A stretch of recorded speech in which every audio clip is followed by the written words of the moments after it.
Mau enggak dia buka komal? Sama seperti Bang Zuma. Buka komal, orang Kristen datang bertanya tentang Al-Quran, tentang Islam. Mau enggak dia kayak gitu? Mau enggak dia buka komal, umat Islam datang bertanya tentang kekristenan ke dia? Mau enggak? Tidak akan mau.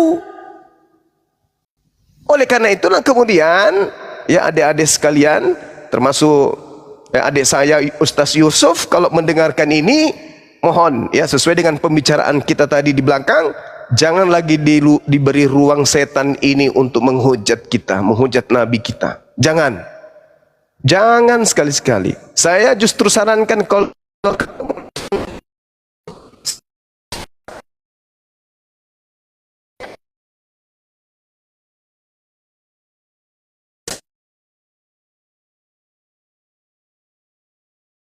sharing orang yang mau mendengarkan kita, bukan orang yang mau merendahkan, menghinakan. Kalau menghinakan pribadi kita nggak apa-apa. Ini yang dihinakan siapa? Rasulullah. Digiring, anda semua digiring dengan santai mengatakan, apakah kamu percaya, apakah kamu beriman, apakah kamu sadari, apakah kamu mengakui bahwa Nabi Muhammad itu adalah raja ini? Sadar mengatakan iya. Yang sakit umat Islam. Sebesar apapun argumen yang kita berikan, sebenar apapun, sevalid apapun, sesahih apapun data yang kita sajikan, yang namanya edis, mending diskusi sama setan beneran daripada yang separuh setan separuh manusia.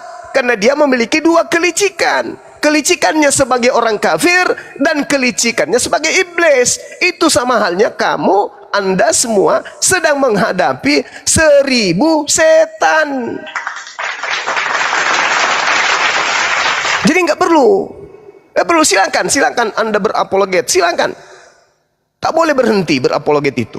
Karena itu perintah. Kita dipinta oleh Allah untuk membela agama ini. Jangan surut, tetapi lihat musuhnya. Kalau musuhnya itu setan yang kebal dengan malaikat maut, jangan dihadapi. Yang kebal dengan siksaan neraka nggak usah dihadapi, cari yang lain. Masih banyak yang lain, masih banyak teman-teman yang dari Kristen ini yang baik-baik bisa diajak diskusi. Jangan yang kayak begitu menghina Rasulullah. Kalau dia berdiskusi data, bagaimana di dalam Al-Quran dikatakan seperti ini, ada ayat perang, tinggal dijelasin. Ini mah tidak. Bukan begitu pola diskusinya si Edis, bukan. Saya sudah kenal beliau udah puluhan tahun. Saya kenal biawak satu itu. Udah kenal saya. Dia itu biawak, bahkan lebih hina dari biawak. Masuk ke masjid, menggunakan pakaian Islam, ikut berbuka puasa di masjid. Dia itu orang gila. Aku bilang dia itu setengah manusia, setengah setan. Tidak ada seorang ulama pun tak sanggup menghadapi dia. Bukan karena keilmuan, tidak. Bukan.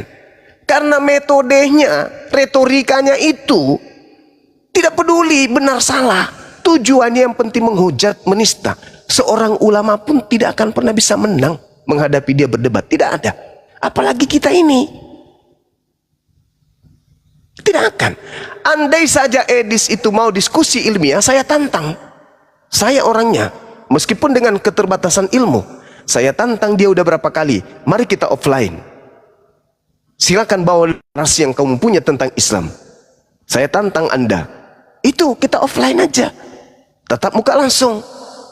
Api yang akan mendanai. Mari kita diskusi, ketemu offline. Jangan seperti itu adanya. Karena kalau dia bernarasi liar seperti itu, dengan waktu yang terbatas, kita jelaskan pun dia tidak akan pernah dengar. Karena dia itu penuh dengan kelicikan, licik selicik-liciknya manusia. Itu tadi, dia memiliki dua kelicikan. Kelicikannya sebagai manusia laknat, kafir, dan kelicikannya sebagai setan yang kafir. Dua kelicikan yang dia punya. Jadi tak ada yang sanggup bisa menghadapi Edis itu. Bukan karena ilmu, enggak. Kalau ilmu mah, coba suruh baca huruf hijaiyah. Gugur dia itu. Nggak bisa dia. Cuman licik mengolah kata-kata. Licik kemudian mempergunakan pergerakan-pergerakan tubuhnya di dalam memberikan narasi. Dan itu yang menyakiti hati umat Islam. Kenapa? Karena kaidah-kaidah yang disampaikan itu tidak berkesesuaian dengan disiplin ilmu Islam. Begitu Adinda. Jadi siapapun yang menghadapi Edis, karena dia adalah separuh setan, itu tidak akan pernah sanggup kemudian ya menyampaikan pesan kebenaran Al-Quran kepada dia. Gak akan pernah bisa. Karena sejatinya dia bukan mau mencari kebenaran. Dia hanya menyerang, merendahkan, menghinakan, menistakan. Itu aja tujuannya. Dia cari hidup. Semakin dia menghina Islam, semakin dia menghujat Islam, maka dia akan semakin banyak donasi. Saudara memberi ruang kepada mereka berarti. Padahal PT-nya beberapa saat yang lalu nggak ada duitnya, nggak terima kemudian dolar dari YouTube-nya dan seterusnya. Jadi jangan dikasih ruang si Edis ini. Jangan. Kecuali Anda menguasai trik. Kalau tidak menguasai trik, Anda yang akan dikunyah sama dia. Seperti itu adanya. Ya, jadi kalau misalnya ada pendebat, bukan hanya Edis ya. Kalau ada pendebat, tiba-tiba dia mengolok-olok Allah, tiba-tiba dia menghujat Allah, tiba-tiba dia menghina Rasulullah, langsung pijak lehernya, turunkan. Atau kita yang tinggalkan komal tersebut. Kecuali mereka yang berdiskusi dengan baik, membahas Al-Quran dengan baik, bertanya tentang Al-Quran, silakan. Buka diri. Kalau dia mau berdiskusi dengan baik, silakan. Tapi kalau dia hanya mau menghina, menghujat, ya tinggalkan. Tak ada gunanya. Menang pun kita akan membuat hati kita tetap luka. Luka hati ini. Biarpun kita menang, kita harus jujur akui. Luka hati ini. Ketika Allah dihujat, Nabi dihujat, hati ini luka. Kalau pribadi kita yang dihujat, tak masalah. Kebal kita, malah kita semakin ganteng kalau dihujat pribadi kita. Tapi ketika Rasulullah dihina, ketika Allah yang dinistakan, semenang apapun kita, hati kita itu tetap luka. Kecuali kita sudah memisahkan antara kepala dan lehernya. Itu aja. Tapi itu tidak mungkin terjadi karena ini negara hukum. Seperti itu adanya. Jadi mending dihindari saja. Dihindari supaya hati umat Islam itu jangan tersakiti. Banyak yang telepon, banyak yang chat saya, aduh bang, gimana ini bang, masalahnya kayak gini.